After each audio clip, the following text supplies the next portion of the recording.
See, it's not. Oh my God. It's not. I don't like that.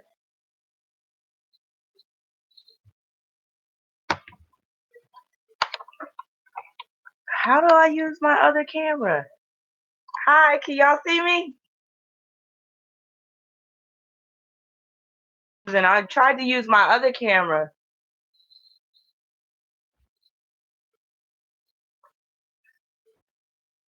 Am I even live? Oh, this color is horrible.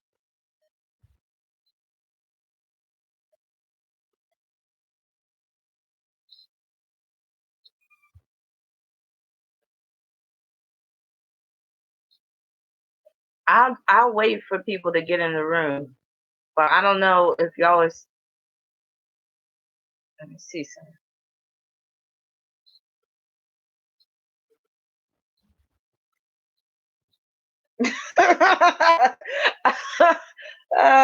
Astro Pluto Queen just tagged me in that Stevie J video. Okay, I'm trying to see if. Hey, you see me? I know it's terrible. I'm trying to put on my other camera, but I don't know if I don't. How do I switch it? Can somebody please help me? Let me see. Pop out chat. Hi, Esperanza. Hey, Awkward Letter 95. Hey, The Light. Hey, Kalinga. I'm happy to be here. I'm just not happy because when I tried using my other camera, it wasn't working. Like I have it plugged in now and it's not.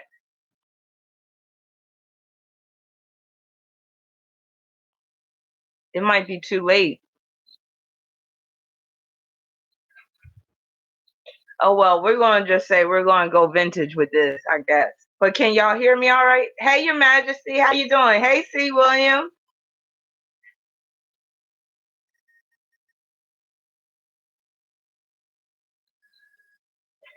So the stream is cutting out. Thanks for letting me know. Hey, Snuggle Soft. Hey, Gary, how you doing? Hey, Copper Penny.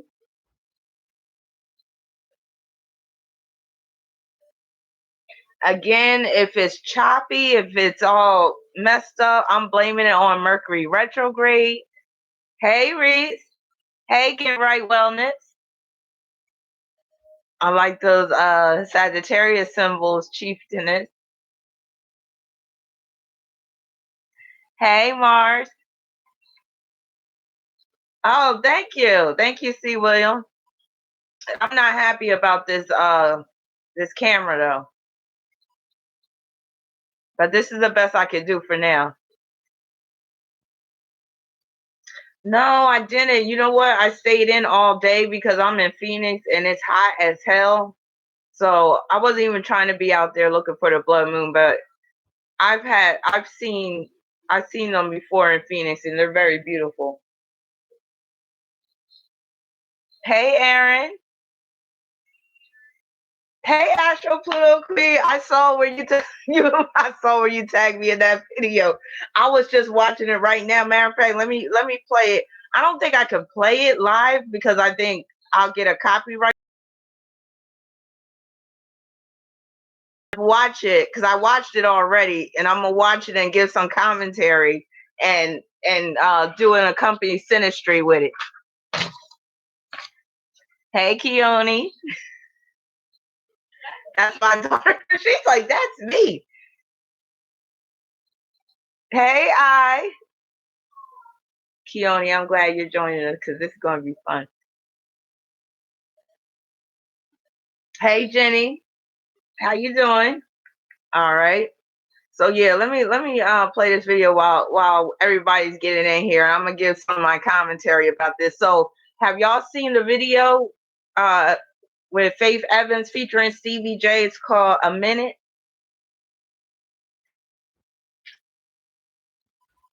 Oh, don't worry about it. People do that all the time.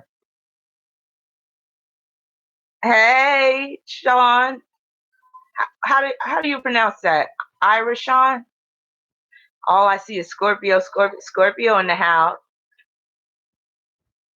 So what do you think, Snuggle? So how did you like that video? I thought it was kind of raunchy. It's not as raunchy as, some of these newer videos out here, but it was pretty raunchy. And like I said, remember how I said that Stevie J is about corrupting the women that he gets with? That's what I'm talking about, because I never seen Faith be a little bit like be this raunchy before in her videos.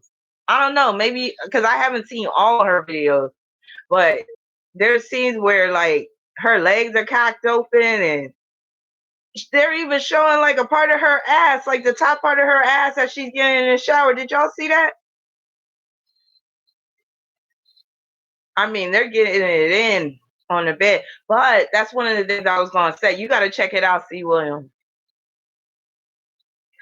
Yeah, Astro Pluto Queen. Yeah, I've never seen her so expressive sexually. Yes. I was like, okay, Faith, okay, Stevie. I was like, but let me tell y'all, because of what I see in their synastry, that part is real. Now that deals with Steve, mainly they got Venus trine Mars. So Stevie J's Venus is in trine to Faith's Mars. So Stevie J's Venus is in Scorpio, Faith's Mars is in Pisces. So that can produce a very good sex life, and that can basically produce a lot of chemistry. Is good for basically general compatibility between the sexes. That could deal with them making money together, especially Faith making money for Stevie. Hold on. Damn. They was probably having sex for real in this. Yeah, hypersexual Scorpio. So yeah, that Mars trine Venus, her Mars and trying to heat his Venus. That's good for him, her making money for him in particular. And with that, because her Mars is in Pisces, that means she could be kind of out there sexually, meaning like she's willing to fulfill her man's fantasies, all of them, just about. So with his Venus and Scorpio, you know how he likes to get down. So I'm just saying that's a perfect match in terms of sexually, at least. And that can produce a good social life, like a really fulfilling social life. Yo, you saw that, Heather B? Yup, I peeped that too. Astro Blue Queen says Stevie was awkward though, because he was probably nervous. But like I said, that chemistry that you see, that's real. Also, what deals with the chemistry is Stevie J's Mars is in trine to Faith's moon. So her moon is in Libra, his Mars is in Aquarius. So that's basically Steve satisfying Faith sexually.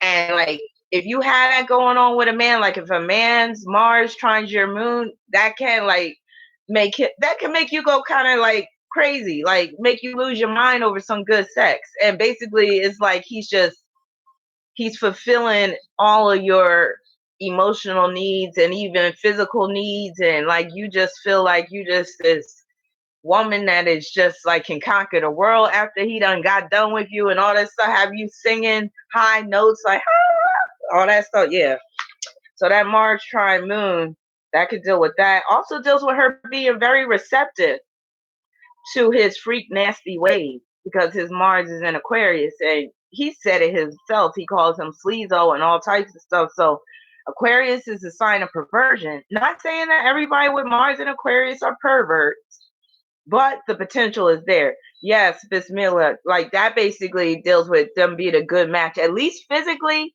and at least on the surface.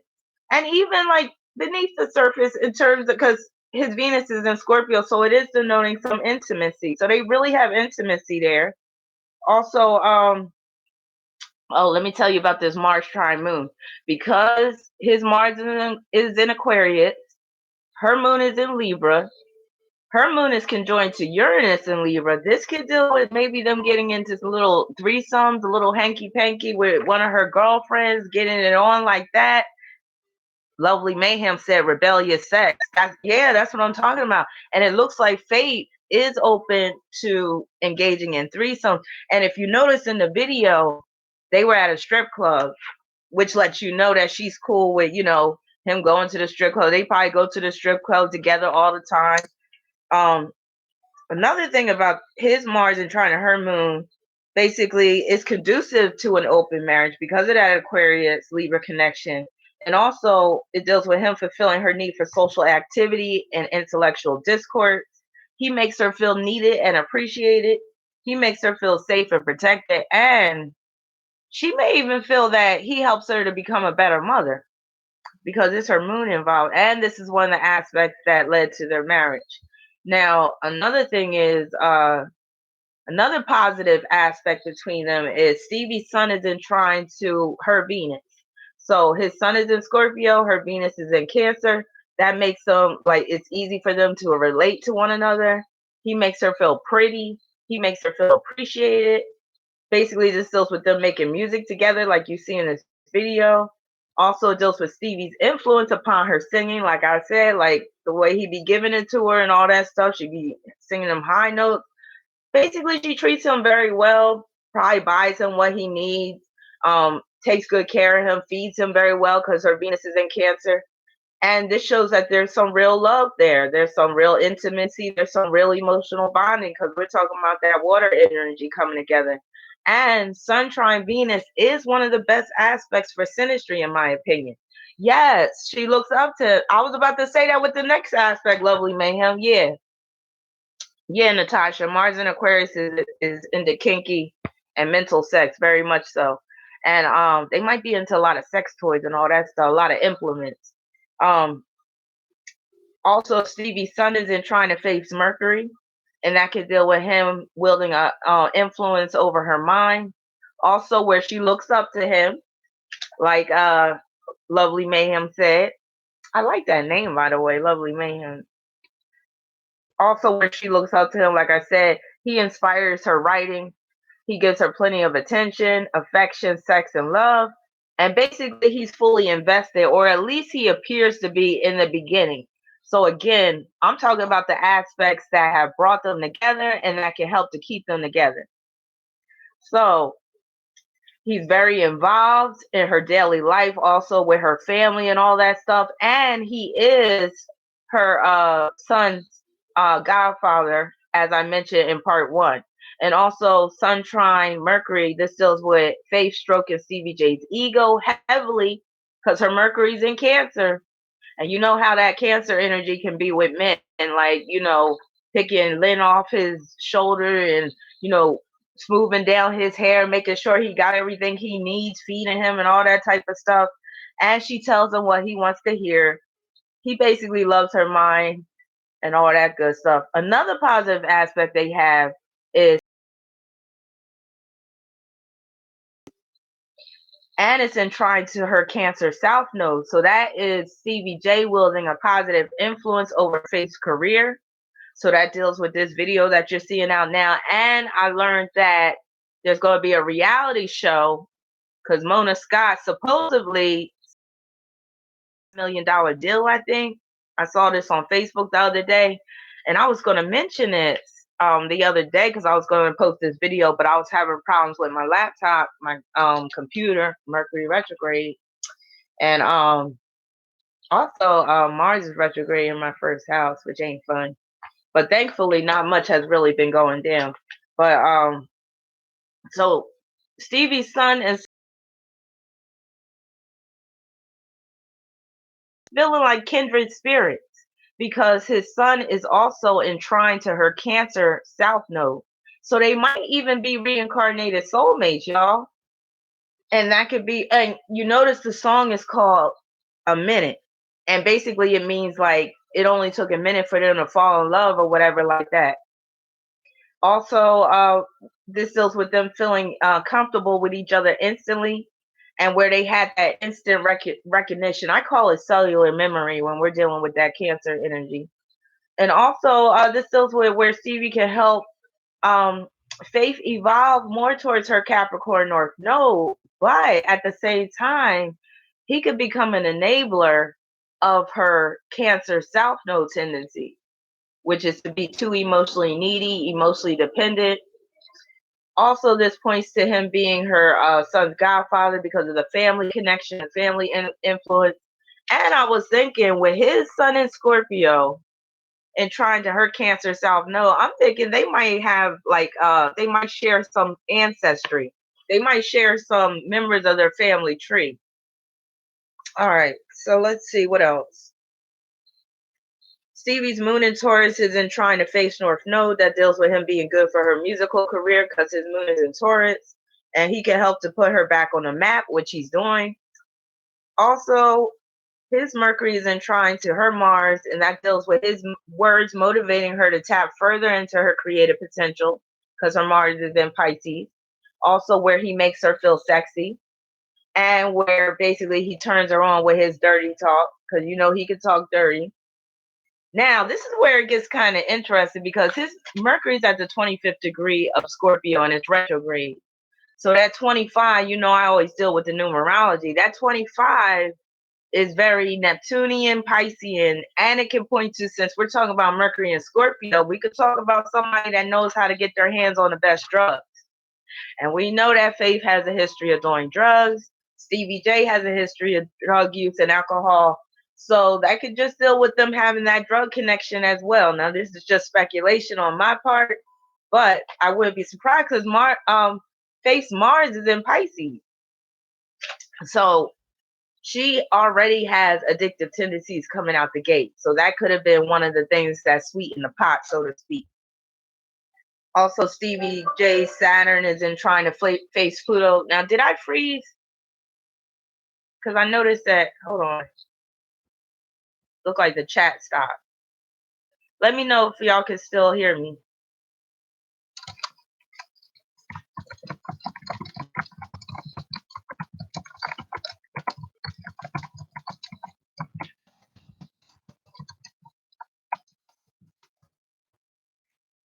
Did my camera freeze? Okay. So it did freeze? Okay. So it's on now? Okay, good. All right. So okay, so Stevie Saturn is in trying to face Pluto. And that can deal with her helping to revive his career. Also, Stevie's Uranus is in trine to face Sun. Also, that's a Godfather aspect as well. Also, Stevie's Uranus trine face Sun, that could deal with them being good friends. It can also produce a marriage of convenience. It can contraction on their part. And also where will allow Stevie J a lot of liberties that he may not be able to have with other women. So again, this explains why they're in the strip club in the video together. Also, where am I at? This is another aspect that could deal with perhaps they engage in threesomes from time to time because Uranus and Libra is conducive to that. And also Stevie J's Uranus is in trill with them being friends, but friendship that leads to growth, sudden growth, because face Jupiter is in Aquarius. So that could deal with that reality show where they come together and next thing you know, boom. Yes, they do sound like BFF. It did definitely create a buzz.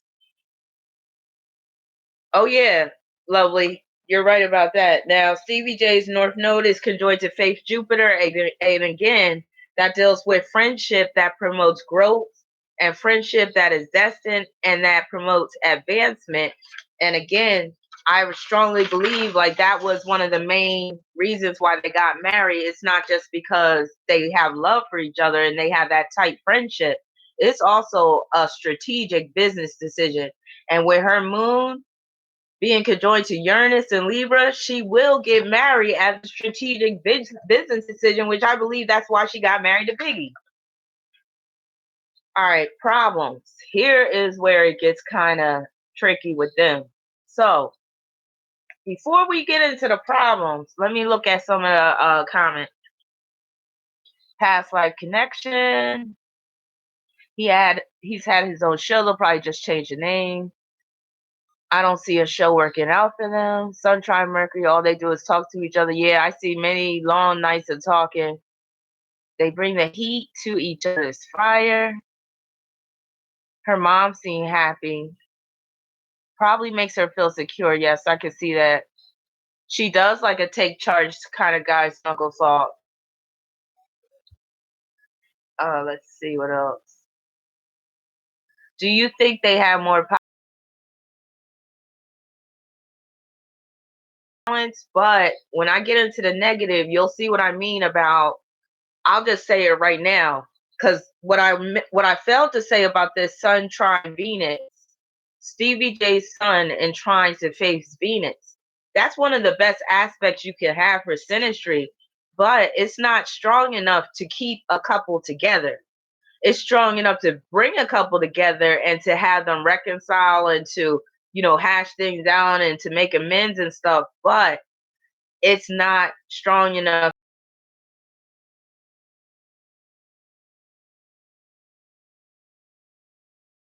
for counteracting the positivity of that aspect. But that is one of the best aspects for Synastry. So they get points with that one.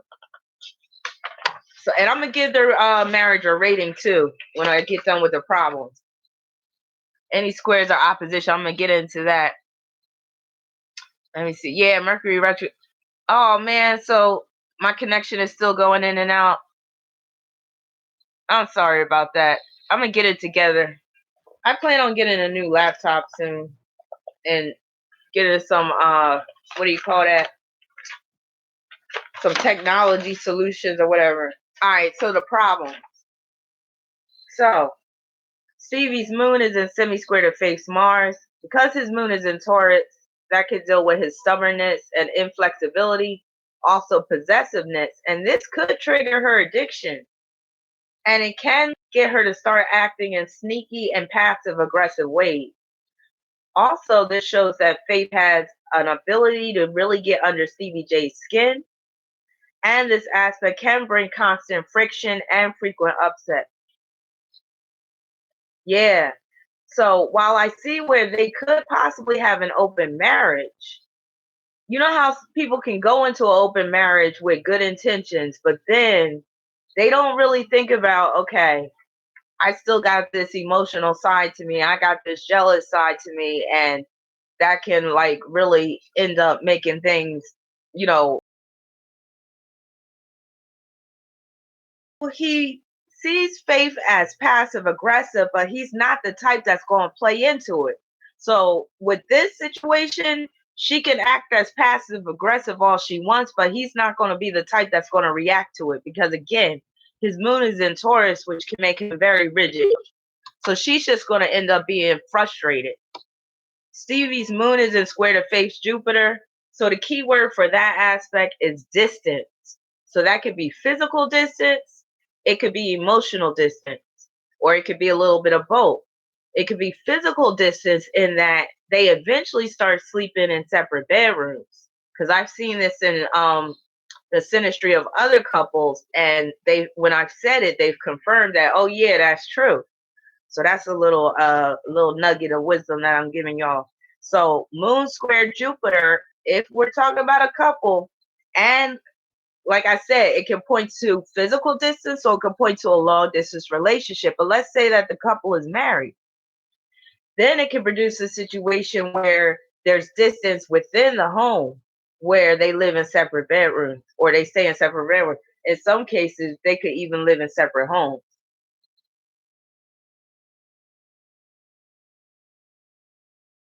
And yes, it could sometimes just be where one person zones out. So it could be emotional distance.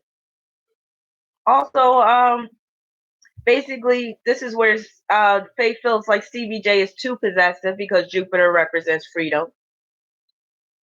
And also, oh, the sex is good between them, salaciously addicted, real good.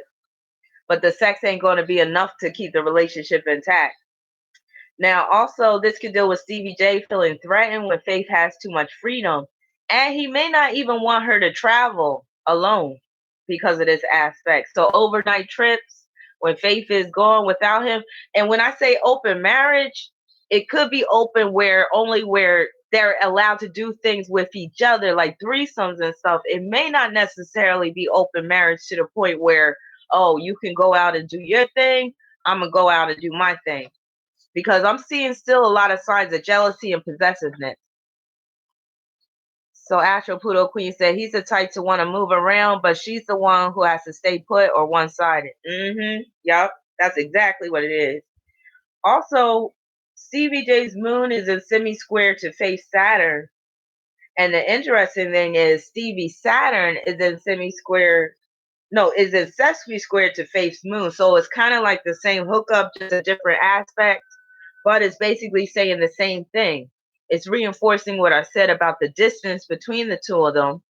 It could be emotional distance, it could be physical even. So I feel like at some point there's going to be separations, but it'll be separations on both of their parts. So at one point, Faith is packing up her bags and leaving and spending the night at her mom's house. At one point, Stevie J is spending, weeks out because he's done had enough. So that aspect could just point to there's a lack of security in terms of being able to have that be a cohesive unit as a married couple, because at the end of the day it's about too much control issues, and where both of them are going to start to feel very restricted. Also, Stevie's moon is in quincunx to face Neptune. This echoes his natal aspect, so he has moon quincunx handle, also deception, nasty or messy entanglements with other women, lies, secrets, Stevie feeling trapped after a while. Also, Stevie's abandonment issues coming to the surface as a result of dealing with Faith. So remember, I said, looks like he's going to have a problem with her either being on the road or, just traveling, separately from him. And it looks like his abandonment issues, because he has abandonment issues stemming from his mother, and it looks like they're bound to come out through his marriage with Faith. Deal with basically Stevie's behavior triggering Faith's addictive tendencies, because this is Faith's Neptune in the mix, and also where he feels like he's at Faith's mercy due to his need for money and financial security, because his moon is in Taurus. Oh, don't worry, Velvet, you didn't miss much, but you can get the replay. Also, Stevie J's sun is in Sesame Square to face Mars. This is where things could get kind of abusive.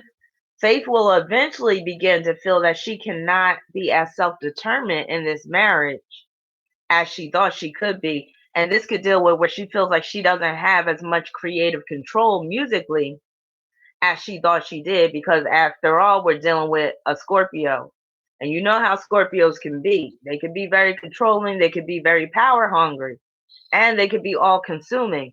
So after a while, again, that passive aggressiveness, that sneaky behavior of hers is going to start coming out in this marriage, because she's going to feel like she doesn't have any choice but to sneak around sometimes, because it's like he's going to want to be involved in every single facet of her life to the point where she's not going to feel like she's her own person anymore. Also, he has the ability to make her very angry. Oh, thank you, Melanin. Thank you so much. She has the ability to so wait a minute, let me just read what Melanin said. So just popped in to send support. Y'all watch out for those dark-sided sneaky freak Scorpio men. Get yourself a light-sided freak. LOL, blessings to all. Amen. That's what I'm talking about. Hell yeah. All right. So Stevie's sun is in square to face Jupiter. So this could deal with Stevie having problems with Faith exercising her freedom again. So Stevie getting all jealous when she's away from him. And it looks like my video is getting kind of choppy, so let me slow down. Also, Stevie causing problems with her circle of friends. So, you know how guys can be like that sometimes? Ease up off of your Scorpios. Y'all ain't as bad as Virgos. I'll tell you that. Look, this is a perfect segue into, I was explaining this to my sister last night. She's a Scorpio. And she was like, are Virgos really that bad? Some of them are. I was like, the dark sided ones are. And I was like, actually, I'd rather be with a Scorpio rather than a Virgo, to tell you the truth. And she was like, really? And I was like, she was like a Scorpio. And I was like, yeah, let me break it down like this. I said, basically, if you had a Scorpio and a Virgo killing you, the Scorpio would choke you out, but they would kill you within like 5 minutes or maybe less. The Virgo would sit there and torture you for 18 hours before killing you. That's the difference. So hopefully that makes it clear how crazy Virgo can get when they go over on the deep end. All right, so back to what I was saying. So Sun square Jupiter, Stevie's Sun is square to Faith's Jupiter. Basically, I said that he could be causing problems with her circle of friends and her associates. Again, because of his jealous nature. And also because he just always wants to be in control. He wants to always be involved. And he might even be trying to push up on one of her friends. Or even more than one of her friends, because it's Jupiter in Aquarius we're talking about. And this is another aspect that can point to physical distance between the two of them. And also, let me see. Oh yeah, this is another one. I mentioned the separate lives, so that Sun square Jupiter could deal with living separate lives after a while, like how Wendy Williams and her man be doing. And also, this can deal with Faith uncovering shocking truths about Stevie J. So don't be surprised if some stuff comes out on Faith's part once they start getting into, the messy battles and stuff, because the messy battles will happen. Now, Stevie's Sun is in Synastry square to Faith Saturn. The marriage for Stevie may eventually begin to feel very restrictive, and where it is more about Faith's career than anything else. So he might start to become very resentful, because we're talking about a Scorpio here. He might become very resentful that her career is taken off, and basically he's nothing without her. He might start to feel that way. He might start to feel very inadequate. And he might start to feel like, he can't fully express himself in this marriage as well. He can't be as sleazo as he wants to be, because at the end of the day, Faith's Mercury and Venus are in Cancer. She might be a Gemini, but she got strong Cancer energy. So at the end of the day, she is rather family oriented. And I didn't talk about this. So no, this is next. Yeah, because this has a lot to do with it. Let me just talk about this right now. So this is part of what I'm saying, because Stevie J's Venus and his Mercury are afflicting her Mercury. So his Mercury and Venus are in Scorpio, and they're in square to her Mercury in Cancer. So that right there to me is pointing to him basically trying to corrupt her, and not even in a malicious way, but that's just who Stevie is. He corrupts women. So like I said, in that video, I'm seeing Faith in a new light. So basically, he's already corrupted her image. She's no longer this R&B that singer that had a little class, even though she was with Biggie and all that. She still carried herself as having some type of class. But now she just looks like, she just raunchy, and, she was just letting it all hang out in that video. Like I said, her ass was all out and stuff like that. So this points to these aspects, basically him trying to get her to do things that she may be uncomfortable with. Now, I won't be surprised if he had to really coax her into being as sexually open as she was in that video. Now, she is really in love right now because she's dick whipped right now. But as time goes on, she might start to really protest and balk at the fact that he wants her to really get all low down, especially on the reality show too. Awkward Letter says Stevie J looks like a tiger. Okay, so let me see. So also, his Mercury and challenging aspect to her Mercury deals with communication issues, of course, with Stevie J having the upper hand. So Stevie could come across as overbearing, but in Stevie J's defense, because her Mercury's in Cancer, she can be very long-winded. So she could take a long time to get her point across. So with this aspect, this is like Stevie saying, just get to the fucking point. And she's all getting her feelings all hurt because he's yelling at her and threatening her and stuff. And like, he's the type to be like, I'm gonna knock you in your motherfucking head. Like that type of stuff. And he might talk real greasy to her and stuff like that. Also, he may engage in a lot of gaslighting tactics as well, because Mercury's in Scorpio. And this aspect shows that he could be a negative influence in terms of her mindset. His Saturn is in Synastry square to her moon. I already mentioned that. Now, this is an interesting one. This deals with the reality show. So I saw the reality show coming before I got the news of the reality show because of this aspect right here. So Stevie Saturn in Gemini is opposed to face Neptune in Sagittarius. And that right there points to their marriage being like basically a scandal, media scandal, but it can also point to their marriage being broadcast via a reality TV show. But this opposition also deals with a marriage that is full of loneliness, isolation, deceit, and more than, I'll say, multiple separations, because Saturn, CV Saturn is in Gemini, so they may separate. And this is one of the main aspects that points to basically both of them being shady at times. Stevie J being two-faced, Faith being very secretive, being sneaky. Also, it could point to maybe issues with the drug use, how it can actually really damage their reputation and career. This is a messy aspect. I'm just going to say this opposition, it can make things very messy, and where they just start spilling the tea on each other. I'll say that. Now, Stevie's Uranus is square in Faith's Mercury. This is one of the most challenging aspects of their synastry, because this is where Stevie J is just disrespecting her outright. Disregard, like extreme disregard for what she says, her opinions, her ideas.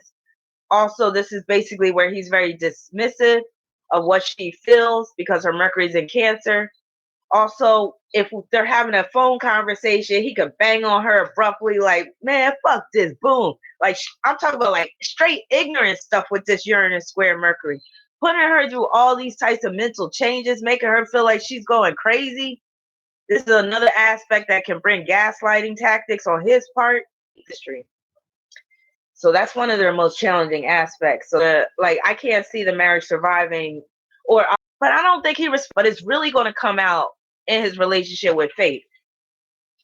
Now, this is another aspect that is one of the worst of their synastry. His Pluto is squaring her Venus, and this is a repeat of the aspect that's in her chart. So this basically exacerbates the problems that she already has coming out the gate. So this aspect brings great potential for infidelity. Thank you, Esperanza. Great potential for infidelity on Stevie J's part in particular, because basically this shows that Faith is not enough for Stevie J. He's going to need more. And y'all know what I mean about more. All right. And also, there's a possibility of Stevie giving Faith an STD, y'all, with this aspect. Him being very jealous, him even being vindictive, where he tears some of her shit up, like where he just up. Also, let me see. Oh, this is a codependency aspect.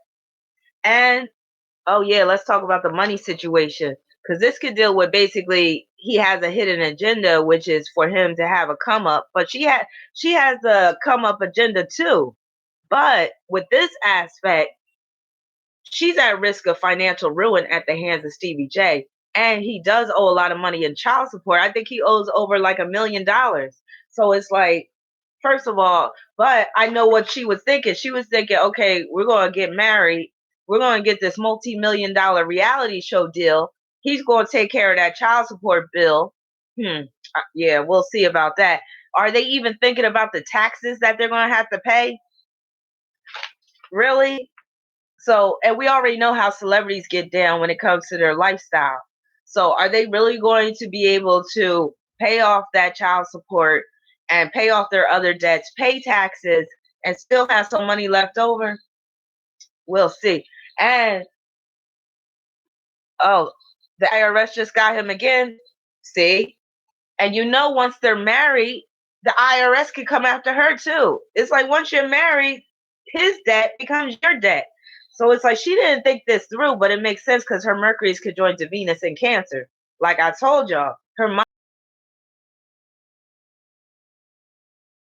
Stevie J. Oh, this Pluto square Venus is a breakup to makeup aspect. So where it looks choppy. Again, I got to get better, but this is like a test run, because I want to do more of these live shows. Yes, they're gonna get her money. So you already know with this Pluto square Venus, things may not end well for Faith financially, and it could lead to a very messy divorce. Now, what makes matters even worse is Stevie J's Chiron is in square to Faith's Venus, and that can lead to financial ruin too at the hands of Stevie J. So again, she should have came to an astrologer before she got married, because we would have said, yeah, we see some compatibility.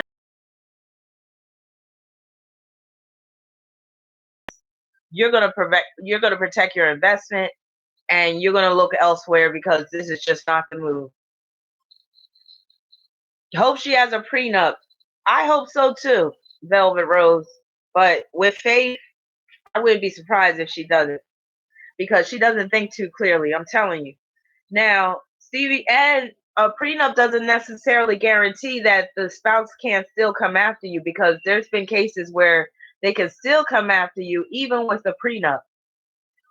Now, Stevie J's Chiron square her Venus deals with a lack of commitment on Stevie J's end, and also insincerity. So while there is love he has for Faith, it's more so that friendship type of love. It's more so that type of love, like, you build me up, so I love you for that. I love what you can do for me type of thing. And I love the history that we built together, that type of friendly type of love. But like I said, he doesn't respect her, and this Chiron square Venus says it as well. So this could point to extreme disregard for her feelings. Also, where he has no intentions upon being monogamous while he's married to Faith. So again, while Community D, while he might say, yeah, we're going to be in this open marriage and stuff like that, but we're only going to do things together, baby, and all that stuff. You best believe he's still going to be dipping and diving on the side.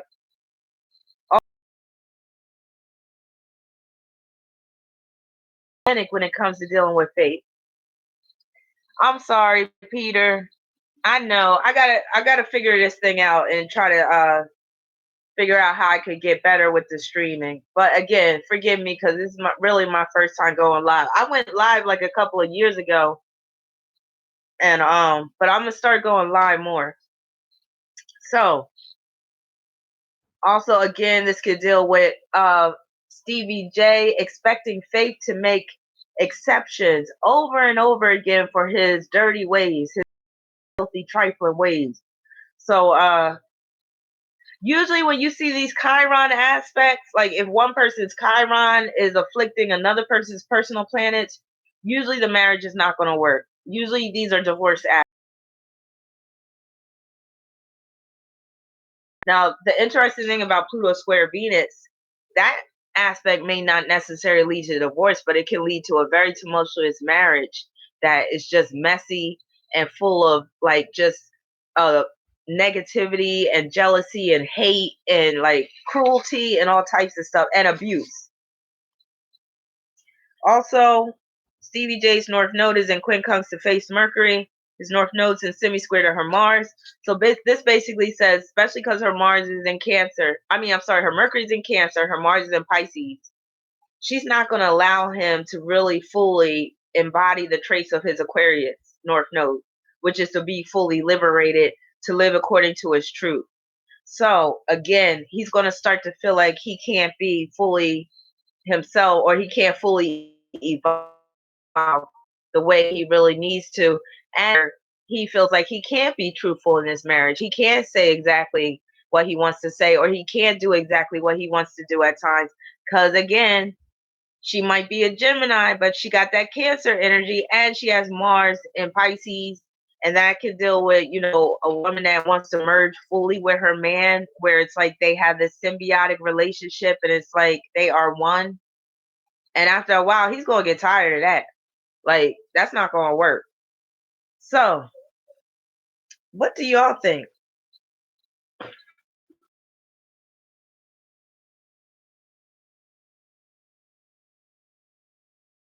Real quick.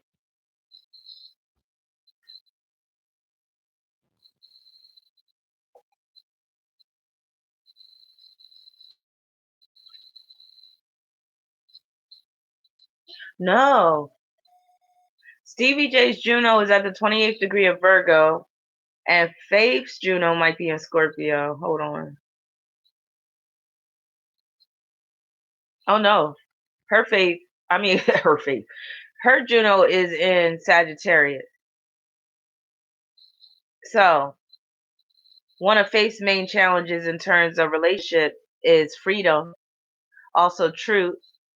And Stevie J's one of his main challenges is basically, hey, where did everybody go? Oh, I was about to say, one of his main challenges is like consistency, relationship etiquette, also where he's more so looking for a helpmate, not so much like a peer or not so much like an equal. He's looking for someone that can help him or that he can help, where it's like this situation where it's like we're helping out each other. Like, what can you do for me? What can I do for you? That type of thing. So you want one on Faith, Kim, or letter your Juno is in Sagittarius. Do you find that when you relationships, the partner tries to one take away your freedom or they want too much freedom? Yes, Stevie wants to dominate. Stevie. Hey, Kat.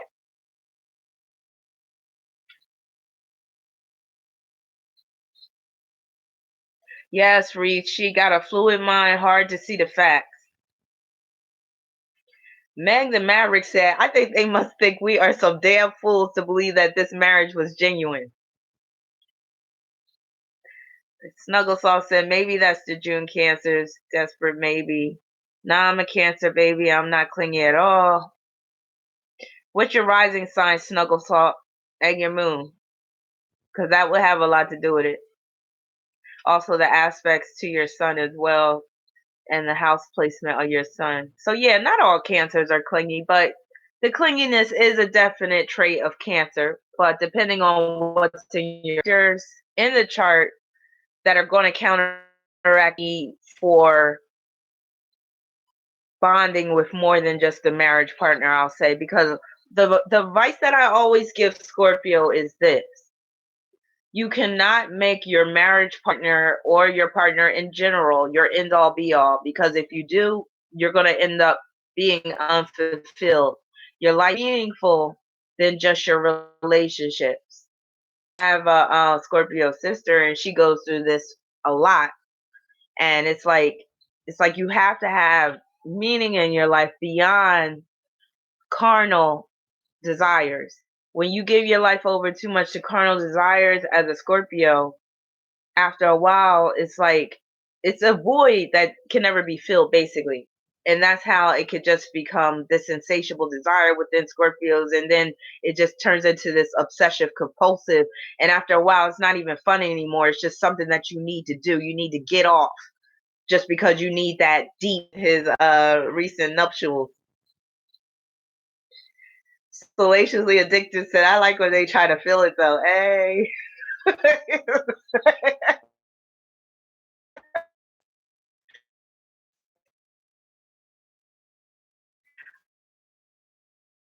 Basically a watery mess. I could see that. Wow. Wow. That's somebody that like just feels too much. Cat Sterling says, I have Sun, Mercury, Venus, Jupiter in Sagittarius. Well, you wild out. This divorce album. Wait a minute, what divorce album? Are you saying they're going to put out a divorce album already?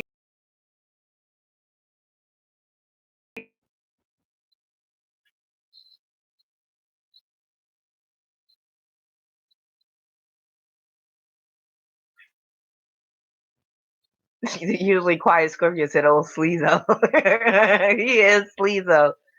But I have to admit, there is something about Stevie J that is very endearing. Like, there's something about him, and I don't know. Y'all tell me if y'all feel the same way. Because while I see Stevie as sleazy, there's something about him that I do find very likable. And I'm trying to think what's in his chart He has Mars in Aquarius. That could be it. He is charismatic. He's very charismatic. Yes, he does have a sweetness about him because I feel like if I met him in person, I would find some things. I would find some things about him that I'd be like, ill, but then there's other I feel like I could chill with him. I'll say that. I feel like I could chill with him, have a few drinks, and be like laughing and shit. Salaciously addicted finds him charming and sexy. Wait a minute, let me look at his chart again because I want to see if anything matches up with my chart. Because, like I said, he's somebody that I wouldn't mind being in the bar with, just kicking it. Well, his Mercury is conjoined to my North Node, so maybe I could learn a lot from him. Let me see. His Jupiter is conjoined to my Sun. Let me see. That's what it is. That's what it is. His Mars is in trine to my Mars. That's why I feel like me and him could kick it. That's why I feel like that. Because if you know anything about how Mars and Gemini can get down, Mars and Gemini and Mars and Aquarius together, yeah, yes. And me being a Sag too, I would appreciate a little bit of his craziness and a little bit of his freak nasty. I would, yeah.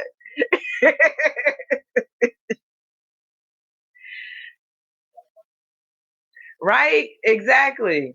Like he's nobody to be in a personal relationship with, but as long as you kept things casual with him. Life Lesson says Stevie J and Faith got mad history. Faith and Stevie J was there the first time her and Lil K first fought. I didn't know that. See, I probably did know that because I read her book, but I just don't remember because, like I said, that book wasn't that interesting to me. Gary Doyer said he could get these Southern Fried Biscuits. I'm done. You find him attracted to? Stevie would probably try and talk us into sleeping with him and Faithful Sleazy. You know he would. He would try to have a old fashioned gangbang going on. He want us all to join in, y'all.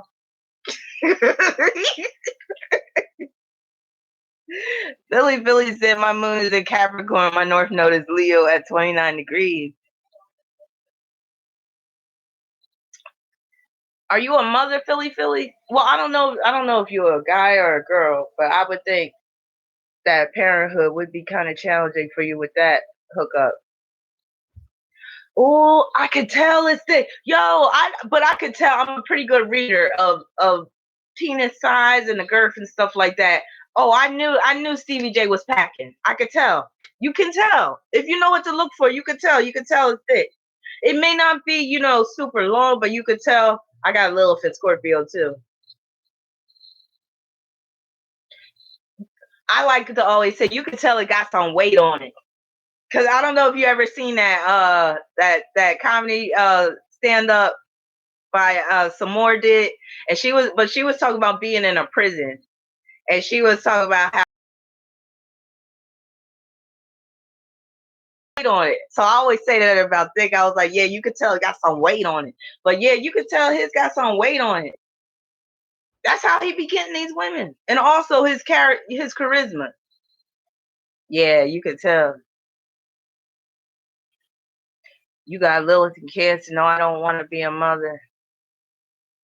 Mm. No, I didn't usually quiet Scorpio, but I wouldn't be surprised because it looks like he's down for whatever. I would consider him almost like pansexual.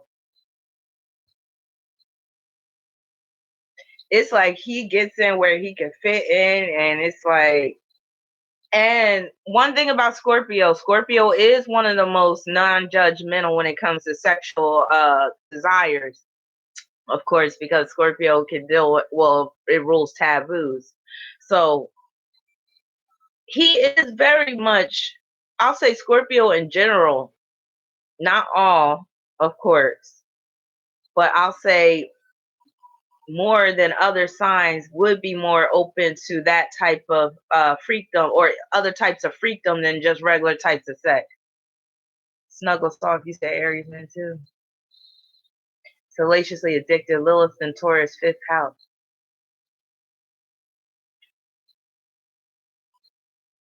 I just thought of something nasty, but I'm not gonna say it about that Lilith and Taurus in the fifth house. I'm not saying it though, because like I said, I got Mars in Gemini too. That's how I know me and Stevie J could have a good old time in a bar somewhere, just throwing some drinks back and laughing and talking trash.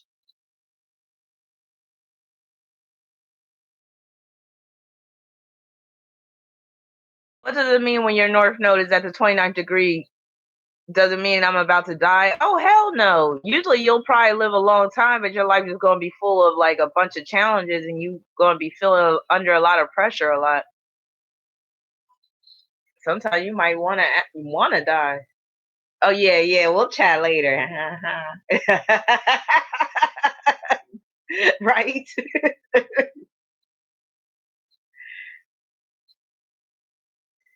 Wait a minute. He who ha said I have no first house. Everybody has a first house.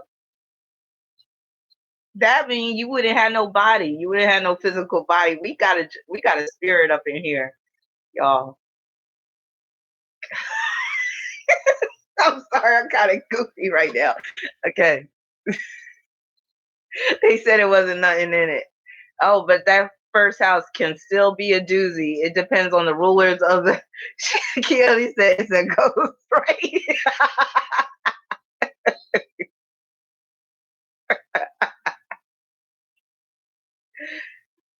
Yes, for that sex tape. That sex tape with who?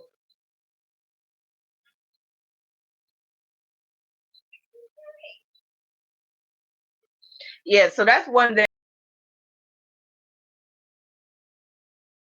Verse in astrology. Just because you don't have anything in a house doesn't mean that that house is insignificant in your life. It could be very significant because you got to look at the planets that rule that house and the aspects that they're making to other planets and all that stuff. So never discount empty houses in your chart because you can get a wealth of information by studying that house, the rulers in particular.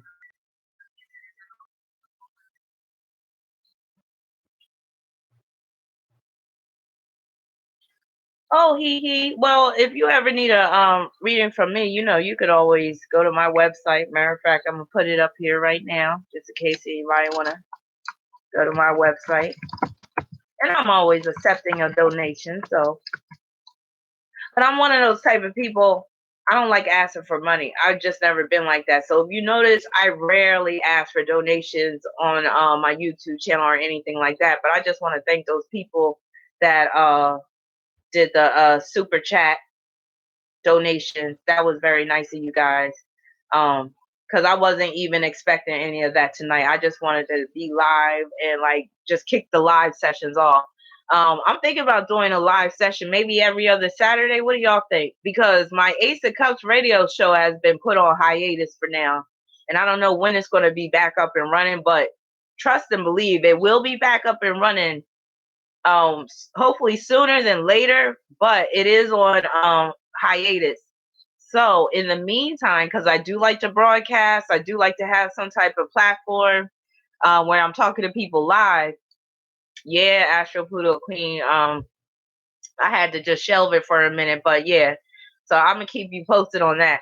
But I'm thinking about doing maybe live every other Saturday because I don't have a social life, y'all. I don't go out. I'm a homebody. All I do is work. Oh yeah, I teach classes too. So you can find out about my classes on my website. I just posted, but I think you know my website, Adrian. How you doing? By the way, but yeah. So I don't have a social life. So to me, like this is like social activity as well. It's not just work. It's not just me being on YouTube. This is like social, and I feel like some of you guys are family to me. And friends and all that stuff. So I'm having a really good time. Hey, next time I might even make myself a drink. Y'all feel free to make yourselves a drink. hey, just no hanky panky up in here. No, I'm just playing. Hey, if you want to do that too, but I don't. I'm just playing. But you'd be surprised what people be doing, right? It's almost 2 years for me. Here I am telling on myself salacious. It's almost 2 years, and but when you get to be my age, this is what you gotta expect. Unless you're married or you're in a relationship, and I'm not about to just be having some random tryst with people anymore.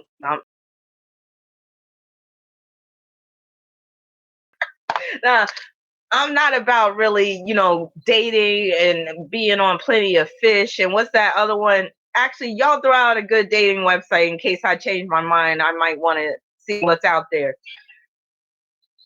Tinder? Is Tinder a good one? Meg the Maverick said Tinder. Keone said Tinder. Should I do Tinder? I'm scared. Somebody said, okay, plenty of fish is the devil. Craigslist? Hell no, I'm not trying to die. Siobhan said, I'm too sapio for online. Lovely Mayhem said, I like Tinder. Maybe I should create a Tinder account. Tender love, tender love. Remember that song? Oh, so tender. I see, I'm one of those people because I got Venus and Libra. Every make up a song because I hear a word or something. So, tender love. So, Velvet Rose says, nah, Tinder is whack. Now, okay, I do have an 11th house stellium. My Sun, Mercury, and Neptune's in 11th house in Sagittarius, so that would be good for online dating, or at least just meeting someone online. So Gary said Tinder is the Gemini of dating apps. Talking about like possible Tinder and dating and stuff. So she's going to be living on campus. I'm gonna have the house to myself. I don't have nobody that I'm seeing right now. So yeah, I'm gonna need to fill up some of this empty time. So that's another reason why I want to do more of these live shows every other Saturday possibly. Meg the Maverick said, I'm Venus and Libra too. How do you fight the urge to constantly seek relationships? See, my Venus is in the ninth house. So I don't have a strong need. Like I could be in a long distance relationship and travel and go see somebody and be perfectly fine with that. Yeah, I'll be yearning sometimes in the middle of the night, like, oh, I wish he was here. But because my Venus is in the ninth house, I don't have a strong need to have that closest where you have to be right up there, up on me like that. So, what house is your Venus in? Meg the Maverick. Hee hoo ha, Aries, Sun, Pisces, Moon here. Life is weird. Of course it would be with your Pisces moon. Yeah,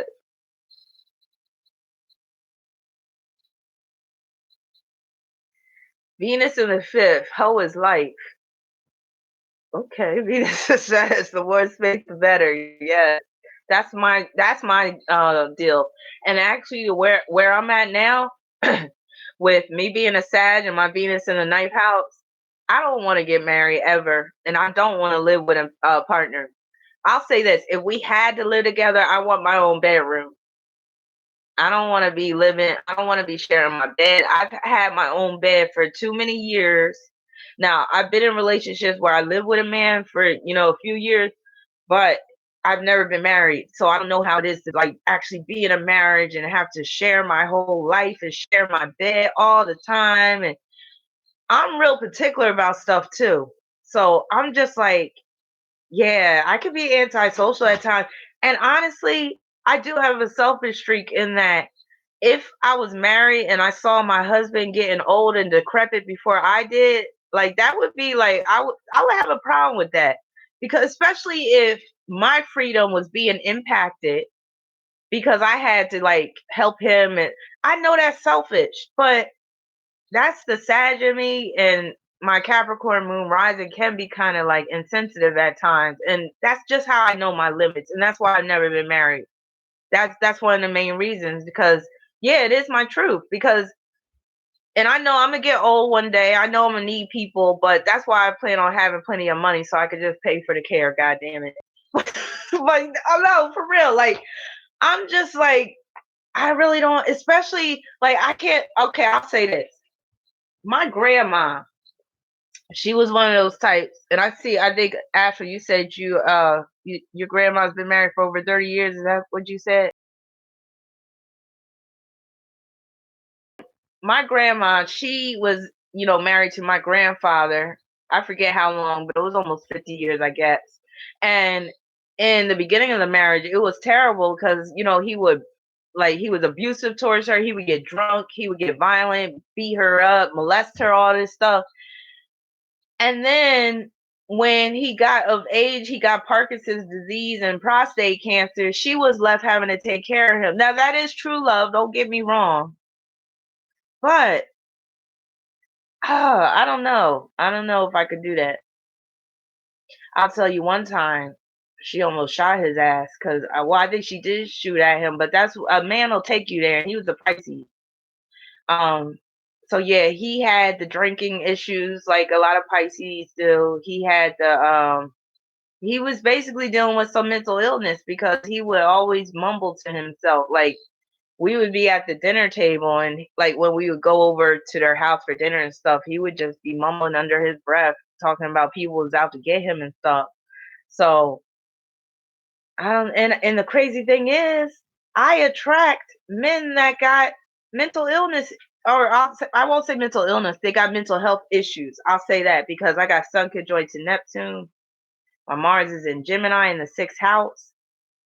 So I attract men, and I've worked in the field of mental health. And anybody that's worked in the field of mental health or social work, or even like nursing and stuff, you'll see a pattern even in your personal relationships where you would tend to attract broken men. And I have that thing with me because I have a desire to heal people. But I noticed that it doesn't work when you're in a personal relationship like that, where you attract a broken man, you think you're going to heal him. So Lace thought you attract broken men too. Salacious. My grandma shot and stabbed her husband. He stayed gaslighting her, and she was with that shit.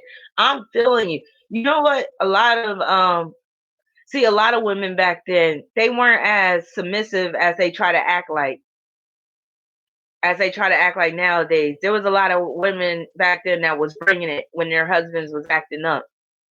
So yeah, Gary says same stories, same from the stories I heard.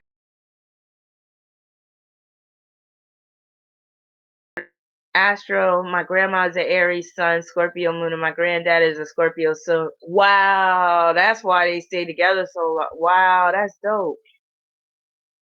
Siobhan said, if I could ever have a boyfriend to match whatever mood I'm in, that would be ideal. Siobhan said, Venus conjunct Neptune in the first. I know about picking up trash. Hell yeah. And it seemed like you might have it worse.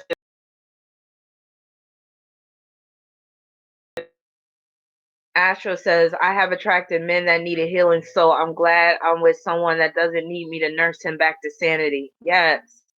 Yes. I attract broken people, period, Adrian says.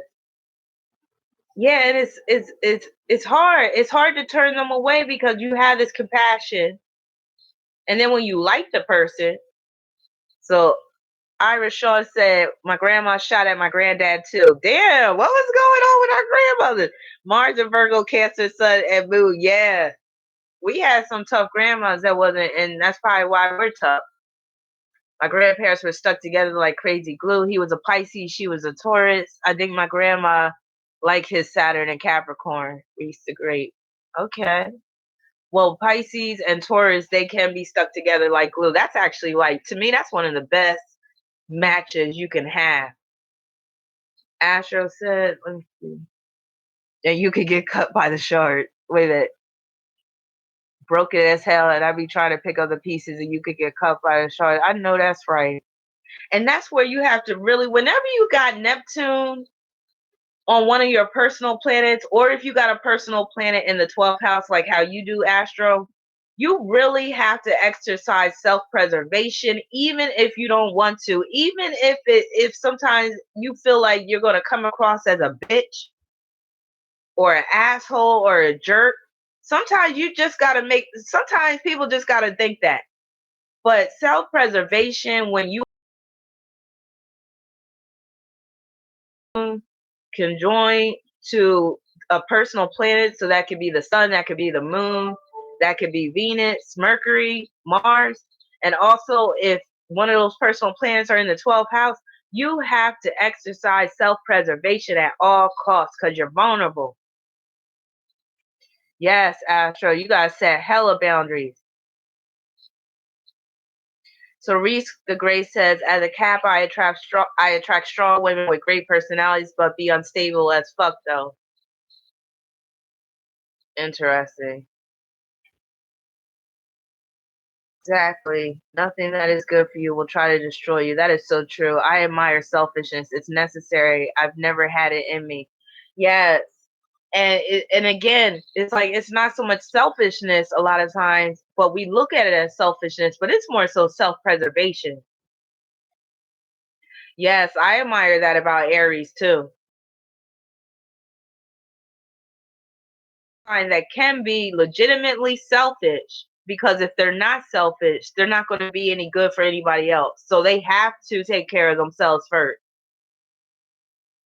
Adrian said, I had to learn that I had to set up healthy boundaries the hard way.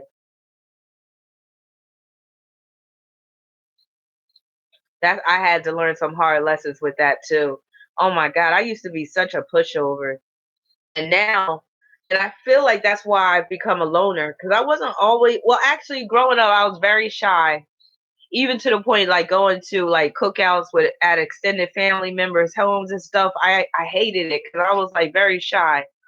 And but when I got into my like 20s and stuff, like actually teens, especially early teens to the late teens to the early 20s, I was very sociable.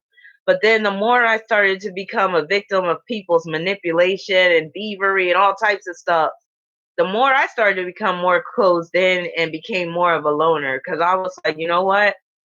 I'm not built for this world, basically, like in terms of because I grew up thinking that most people would I no, I grew up thinking that you could give most people the benefit of the doubt. I'll say it that way. And a lot of Neptunian people feel like they should be able to give people the benefit of the doubt, but then you'll find out the hard way that that's not the case. Lovely Mayhem said, I've been stepped on and ran over. When Ravina ran my chart, she told me to stop being soft. I didn't listen.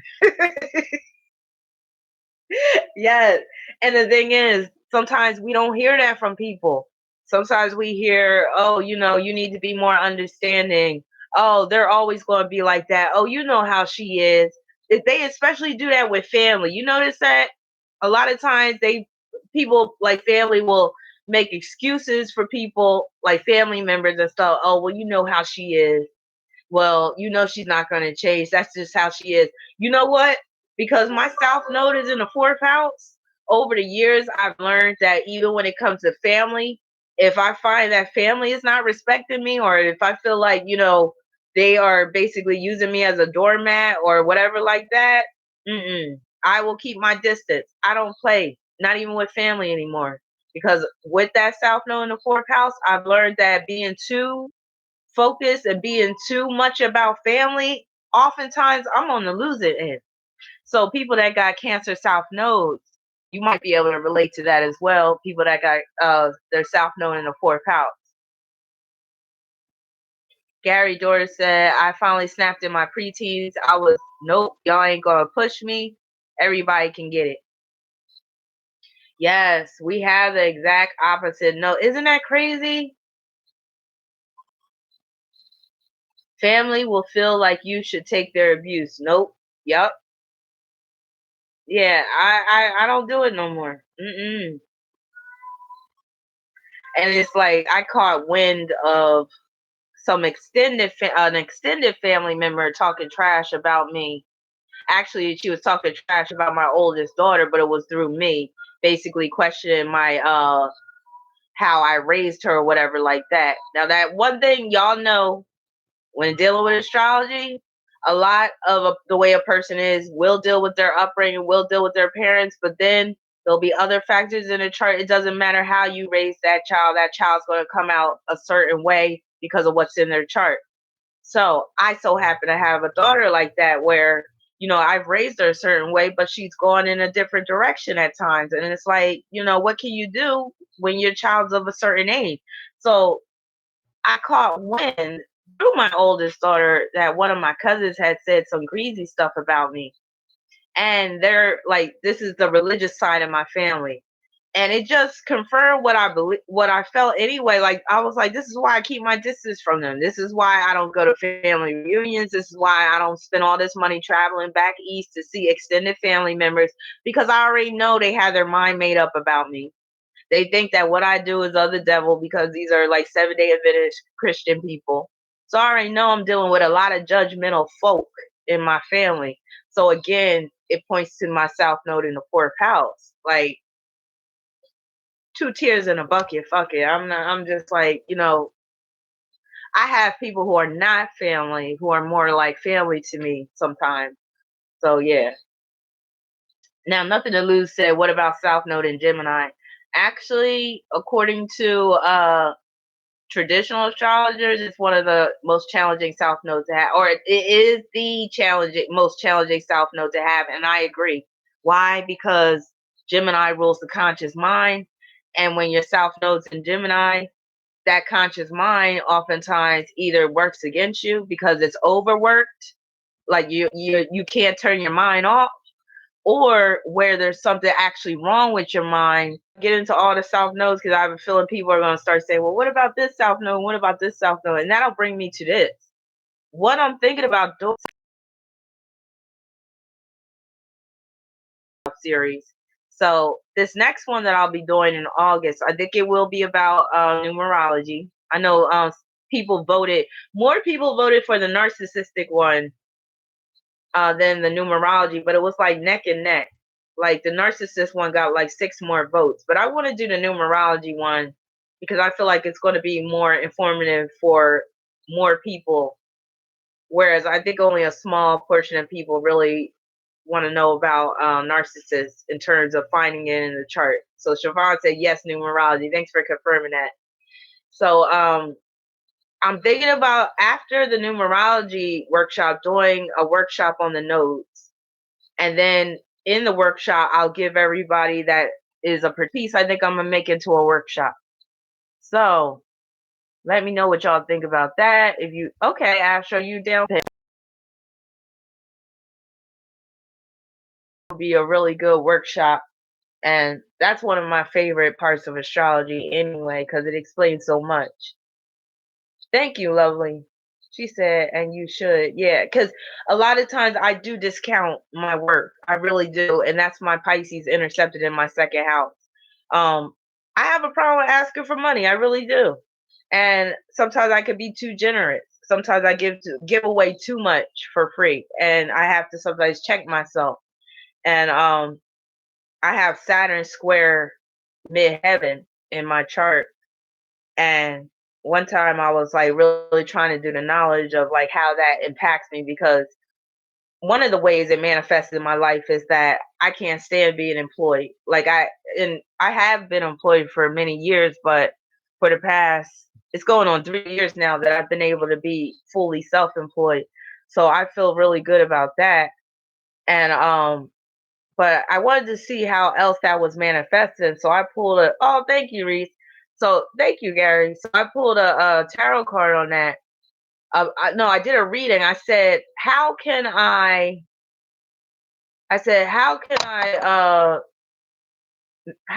reduce the limitations of that Saturn square midheaven aspect I have in my chart? And the devil card came up, and that threw me for a loop, because I was like, the devil card, because usually when you see the devil card, it's like negative, but I was like, no, this time, because the devil card sometimes can be positive. Sometimes it means that you're not being as ego oriented as you need to be, because again, remember, the ego is not just about puffing yourself up. It's a form of, it can help as self-preservation. So if I'm giving and giving and giving, but I'm not really valuing myself and saying, okay, well, you need to pay me for my time and stuff like that, eventually I'm going to get burnt out, and I'm not going to be good for anybody. And I'm going to start becoming resentful and all types of stuff. And I'll start becoming passive aggressive and things like that. So that reading makes a lot of sense about the saying that I need to embody more the devil card. Like I need to even become maybe a little bit more ruthless, be a little bit more materialistic, because that card is a card of materialism. It's a Capricorn card. So and I'm a Capricorn rising. My moon is a Capricorn, but my moon is afflicted. My ascendant is afflicted. So that shows that while I'm very Capricorn in some ways, in other ways, I do myself a disservice because I sometimes even feel guilty about asking for my. It's terrible, and I think it's because of the way I was raised in the church like that. But yeah, basically the cards was like, you gotta get more, you gotta become more materialistic, get those coins, like be about getting that money because you deserve it. You worked hard. Like, and honestly, I have paid my dues. So some of you guys, y'all might have only like heard of me like in the past few years, but when I tell you I've been paying my dues in this astrology game for years, I have. So I've started at the bottom, and I've built myself up over the years, and I feel like I'm at a point now where it's like, hell, if I'm giving out some info, because I know a lot of people, a lot of astrologers, they do give a lot of information for free on YouTube. So I know I'm gonna have some people, they're gonna be expecting me to do that node series just for free on YouTube. But that's something I consider to be my baby. Like, there's certain days I consider to be my baby, like the Dark Side Zodiac series. That's one of my babies. My take on the nodes, that's my baby too. The way I combine numerology with astrology, that's one of my babies as well. So I hold like the knowledge I have in certain areas, I do hold kind of sacred.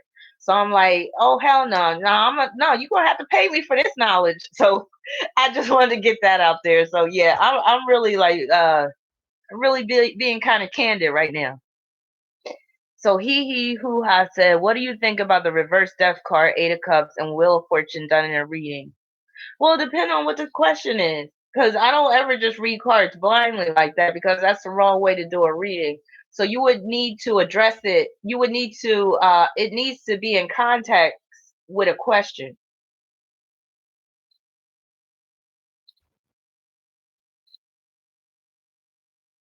Let me see. Yes, help me be more me. Oh, thank you, Astro. Thank you. And you know what?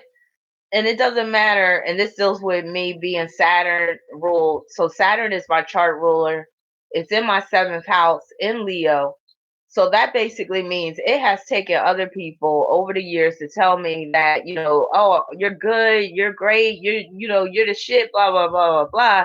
And even when I get the compliments now, I still, especially during that time of the month, I be full of so much self-doubt. I be full of sometimes I be feeling so inadequate. Sometimes I be like, what the hell am I doing? Like sometimes I be like, am I even for real? And that's my sun conjunct Neptune too. Cause honestly, y'all, sometimes I even be questioning if I'm a fraud. It's like for real, like but that's the sun conjoined to Neptune, because and Neptune ruling intercepted Pisces in my second house, because I really didn't have nobody built. Like when I was younger, I'll say this. I didn't have my parents weren't abusive in any way, and they didn't like denigrate me, but I really didn't have them, like they didn't really accentuate, like they didn't try to pull out my strengths, and I didn't know what I was good at for a long time, and I didn't know my worth. I'll definitely say that I did not know my worth. So even now sometimes, especially during that time of the month, I will question my worth. I will question my abilities. I will be full of self doubt. And it doesn't matter how many predictions I get right. It doesn't matter how many charts, how much feedback I get from people being like, damn, like, how could you see this and all this stuff? I still deal with issues with self esteem, issues with just feeling like undeserving. and it really plays out in my relationships. It's scary. That's why I don't trust myself anymore. I know astrology from front to back, basically. I'm good at looking at Synastry. I don't even trust my judgment anymore when it comes to dealing with men, mainly because of my Sun conjunct Neptune. Because that basically means, because it's in Sagittarius in particular, my judgment is often off when it comes to these men. Oh, thank you, Velvet Rose. Yes, Astro.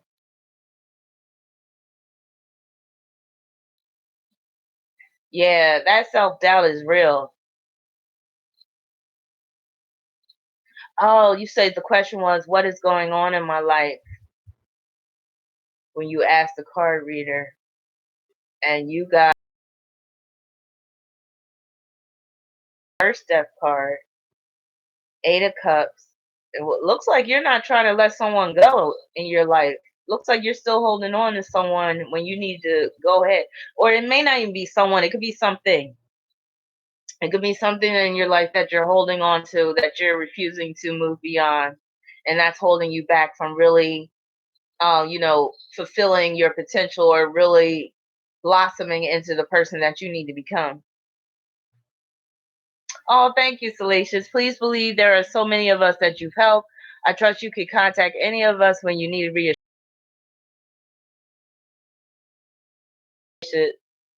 Ravina, you give so much love and light. You continue to help so many of us. Thank you. Taurus rising and moon. Oh, well, I know you're probably good looking, Aaron. You probably get all the ladies. Well, wait a minute. There you are right there, but you're sideways. Oh, yeah. You got some looks. I see you. I see you. How old are you, Aaron?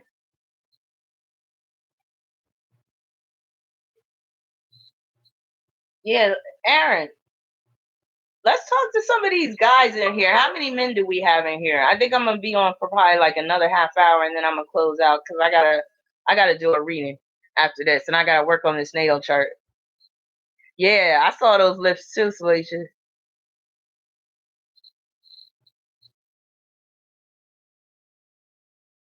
We have Aaron in here. We have Reese in here. Who else in here is a male? Because I like to talk to the male sometimes because I love getting a male perspective. Gary's in here. Any other? And also, what? Let's talk about what else is going on in the news. Oh, thank you, Starlight Starbright. Sean is a male. All right. I like a Taurus or Leo male this time around.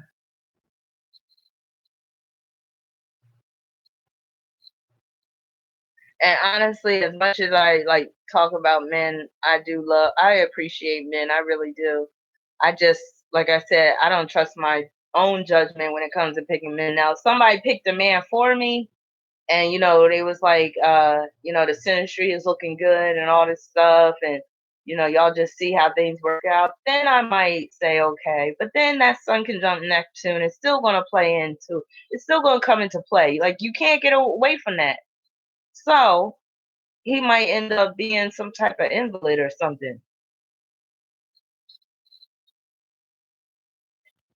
So the men are silent.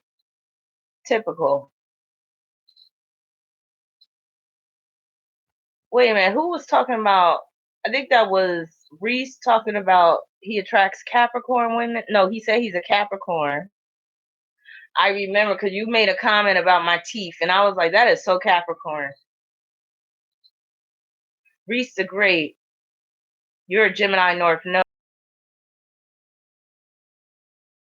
to my air destiny. You know what? Let me tell you, when I be looking at people's charts that have that type of hookup that you have, Reese, I be doing the same thing. Like, God damn, it's like the universe just set them up to fail, or it's like it's almost like it seems like the more karmic debt you have incurred, the more you can end up with a chart like that. Like, where it's like, okay, maybe your Mercury's in Sag too, your Venus, because I'm working on a natal chart of a woman that has this hookup, and it's like that South Node is influencing so many areas of her life. I'm saying, how the hell is she gonna move towards that uh, North Node? But there's always a solution, and sometimes you have to basically just straddle the fence with the nodes, because and you're never going to be able to fully just gravitate totally away from that South Node anyway. That South Node and the themes of the South Node, they're always going to be present in your life. You just can't afford to put too much emphasis on it. So with your Gemini North Node, some of what you can do is like you can write a lot, maybe create a blog. You can basically always be willing to entertain different points of view.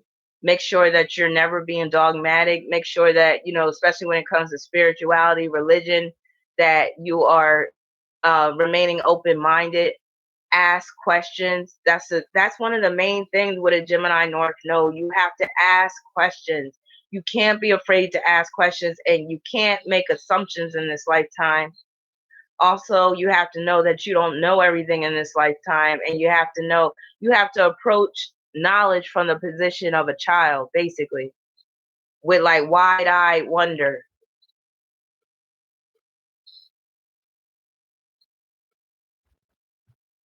Good night, usually quiet Scorpio. Oh, well, drive safely. I hope you have a safe and peaceful drive. Thank you for joining us. So, Receipt City said the chart you do with celebrities regarding their nodes as well. Which one is that you provide to the public? I don't understand what you mean, Receipt. Wait a minute. The chart you do with the celebrities regarding their nodes as well. Which one is that you provide to the public? Explain what you mean, Receipt. Well, a lot of trines in a chart, sometimes it can work against you. Now, it can mean that, you have multiple talents. It can mean that, a lot of things come to you easily in life, but it can also make you very lackadaisical when it comes to things that require sustained effort, things that require more life, but it can also produce someone that is not motivated to push through the obstacles that come in their path. Like they might give up too easily, or they might often take the path of least resistance a bit too much, and that could be to their detriment at times. Oh, you're welcome, Reese. Oh, another thing, Reese, being local. So being local and thinking small. So being local, see what you can do, see how you can make a difference within your local community. And also when it comes to achieving things in life, break things down into small chunks, small increments, because it's like when you tend to think too much about like big dreams and big aspirations, that's where you could end up feeling like, okay, I feel lost, I don't know where to start, or where you might end up quitting when things become too routine or when things become too monotonous. So it's like breaking things up into small chunks and accomplishing that is much better than just looking at something as a major aspiration and saying, okay, well, if I can't get this, then I'm not even going to try going after the little fish. Basically, in this lifetime, you have to go after the little fish, not so much the big fish. Aaron said, what does it mean if my moon is in conjunction with the ascendant? So that means you are very emotionally sensitive. You are very empathic, but it can also mean that women are going to impact your life a great deal, whether for good or for bad. So you have to be very selective in terms of the type of women that you invite into your life. It could mean that you have a very strong, tight relationship with your mother, especially if the moon is not in challenging aspect with other um, planets or points in your chart. Also, this can mean that you are very empathic, so you easily pick up on the energy of others. And this is good because it can give you a nice defense mechanism, because if something's not right with somebody, you're going to feel it. your body is going to react. So that can be really good. It can also make you a storyteller. Like, one of your purposes may be to be like a storyteller. So whether that's a storyteller in terms of you um, writing books, a storyteller in terms of you actually creating maybe videos and telling stories, sharing your personal history, what have you. Also, you might be very much about um, the upliftment of your race, of your culture, what have you. But family could wield too much influence over your life, where you feel like, you're not really making your own decisions, or you feel like you can't really be yourself because what is my family going to think, or maybe my mother in particular. So Receipt said, I wanted to get a chart done, saw your list of options, not sure which one to get. Well, I do readings, I do written natal chart. I could discuss your natal chart via a phone reading, and I do the video natal chart reading, which is my favorite now to do. The video natal chart reading, you can either get in two ways. You can get it done like the one I did for Gary, and the one I did for Gary is on YouTube, so you can check it out, but yours won't be posted on YouTube unless you wanted it. But yours would just be sent to you that way, or you could do the interactive video natal chart reading where you're on camera, I'm on camera, and I'm doing your reading in real time live. And that way, any questions you have, you can ask me and I can answer your questions in real time. So actually, my preferred way to give natal chart readings is the video natal chart reading now, mainly because the written one takes up a lot of time. Like, oh my God, it's so time consuming because it's a lot of pages. Because same is true with the video natal chart reading. It's just that more than likely it's going to take place in more than one session because it's over 3 hours. Now, Meg says, my daughter has a Gemini stellium in her eighth house, Moon, Mercury, and Venus. I'm bipolar depressive, so I've always attributed her moon placement to that. It worries me. What does this mean? Well, it very much can deal with her having a mother that is emotionally unstable, that has some issues with her mental health, house of genetics. So it could be inheriting certain genetic traits, certain disorders, inheriting a disease that runs in your family.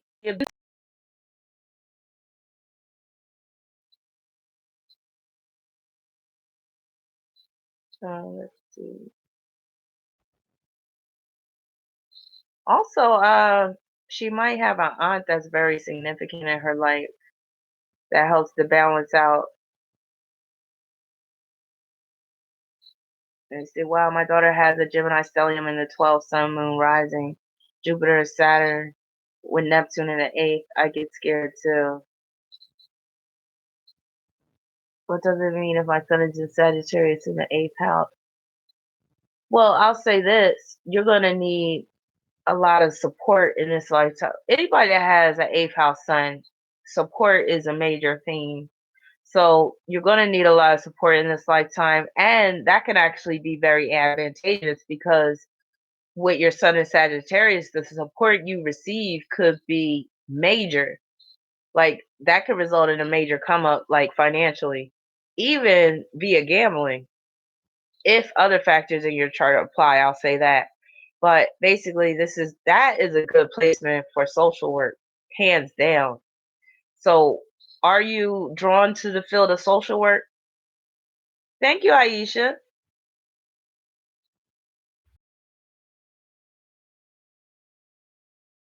What Rodarius does. Because when I see that Sun in the eighth house, especially in Sagittarius, I'm like, that's somebody that wants to make the world a better place.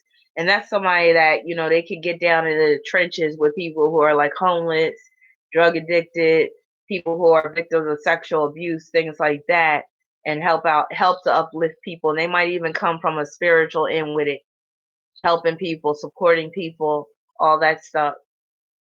You might even like that's good for like financial aid for college on one hand, but then it can also deal with you carrying significant student loan debt.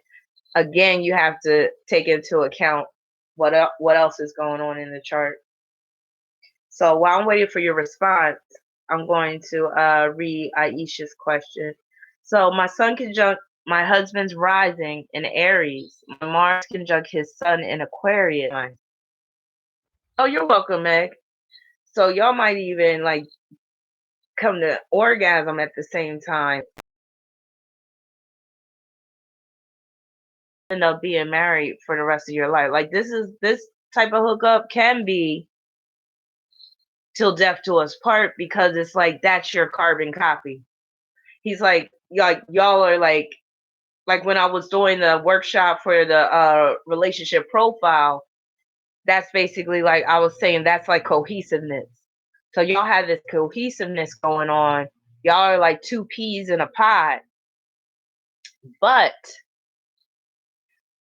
where it can get kind of tricky is if y'all both aren't on board with the same thing. But a lot of times y'all will be because y'all have that strong Aries connection, y'all have that strong Aquarius connection. Usually with your Mars on his Sun in Aquarius, again, even if y'all get into a knockdown, drag out fight, y'all still gonna be friends at the end of the day. Y'all are still gonna be cool. Y'all are still gonna have that connection. So, oh wow, married 8 months after we met. Yes, it was like exactly because it's like he's your carbon copy. It's like instinctual, like y'all just know each other, and it works, and that's what I mean. So some people will look at y'all like, oh, y'all got married 8 months after you met, but there's couples where they just know and it ends up working out and y'all end up being married forever, happily ever after.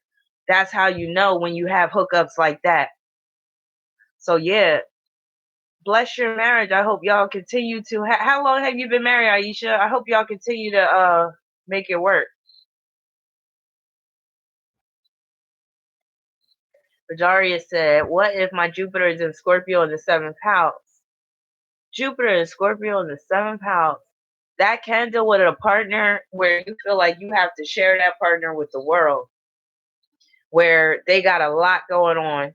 Okay, let's say they're not doing anything like cheating, because this can point to a partner that cheats on you a hell of a lot. But let's say that's not the case. Let's say that this person is loyal and they're not a cheater. How that will manifest in other ways is they could just have a lot going on with their life. This could be the type of person where they volunteer, like they're on like three different committees and they're on the board of directors for this program and they're doing this and they're doing that. And next thing you know, they have to go out of town for this convention.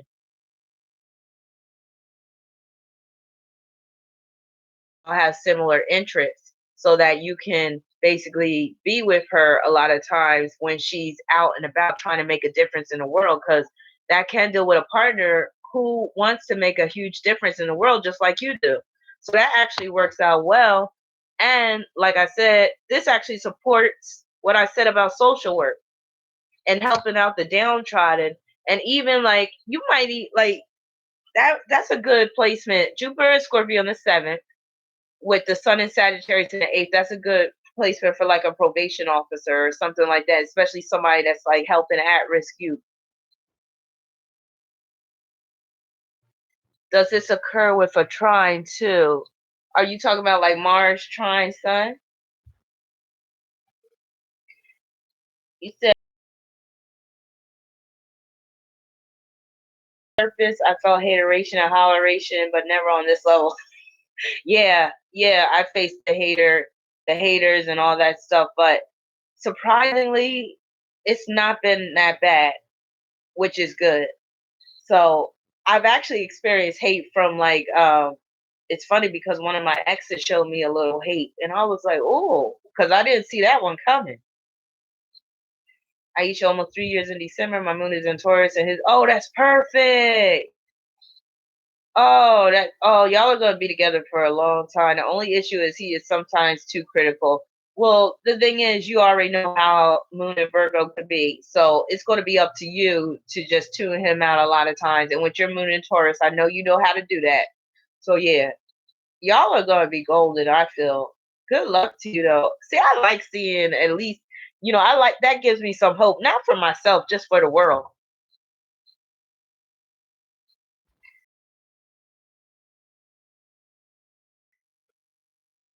right? He is critical. And he probably want his food a certain way. Does he, Aisha? Is he real critical and particular about his food?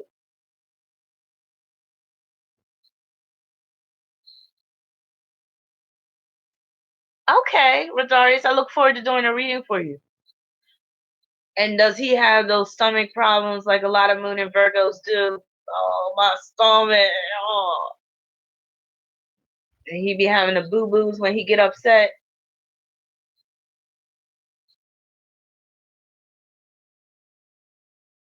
Sweet. Oh, let me tell you, Siobhan, about that South Node in Aquarius. My daughter has that, and I'm always telling her, look, forget about these friends out here because a lot of times they're not true blue. A lot of times you'll find that aren't in your corner like you really think they are, or like you're in their corner. Because in this lifetime, it's you got to be on center stage. You got to be willing to be in the limelight, and even if it means being alone and not having no friends. Yes, the boo boos, the Moon and Virgos.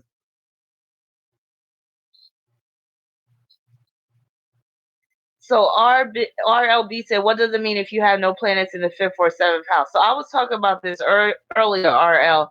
Just because you have empty houses in your chart doesn't mean that those houses are not significant. So there could still be a lot going on in that area of your life because you got to look at the rulers of your fifth and seventh house and the aspects those rulers are making, the signs they're in, the houses that they're in, all that stuff. Uh,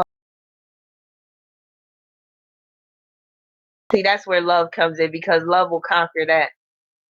You be like, you need some tissue, babe. You know how you run out of tissue and he cracked that door open and that smell come out, woo. And you like, God damn, you lucky I love your ass. Like, damn. I have an idea, Ravina. You should do a series with all the combinations of Sun and Mercury coming. Damn, you trying to put me to work versus out. Golly.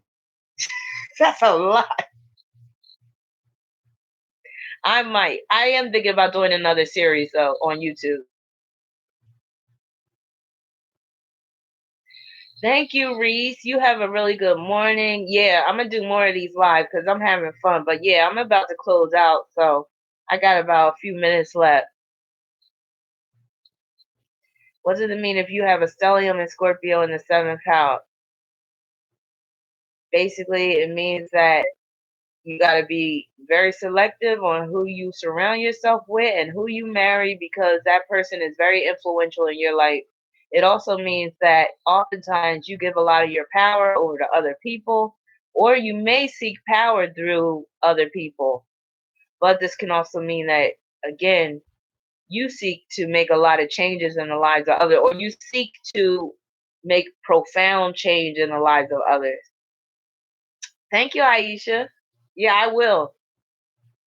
Oh, I love you too, Trey B. Yeah, so I think now I'm gonna start closing out. I thought about that, Sean, doing the Mars in the Sign series. I think that'll be fun. I think I might do the Mars in the Sign. So maybe coming fall, I might do Mars in the Signs. And then of course if I do Mars in the Signs, people gonna want Venus in the Sign. So I might do that as well. But yeah, that'll be some of the free information that I give out. But yeah. Your Mars is in Capricorn. Thank you, Astro. Yeah, I had fun. Yeah, I got to do more of these.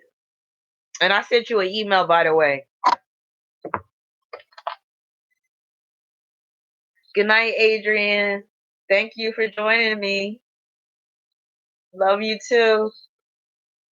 Adrian, she's like my rock. Some of y'all are like my rock, like Astro, Pluto Queen, Adrian, Esperanza.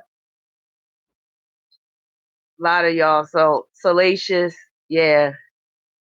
I love y'all all. That, like I said, I don't have many friends here in Phoenix, so it feels really good to be able to connect with y'all.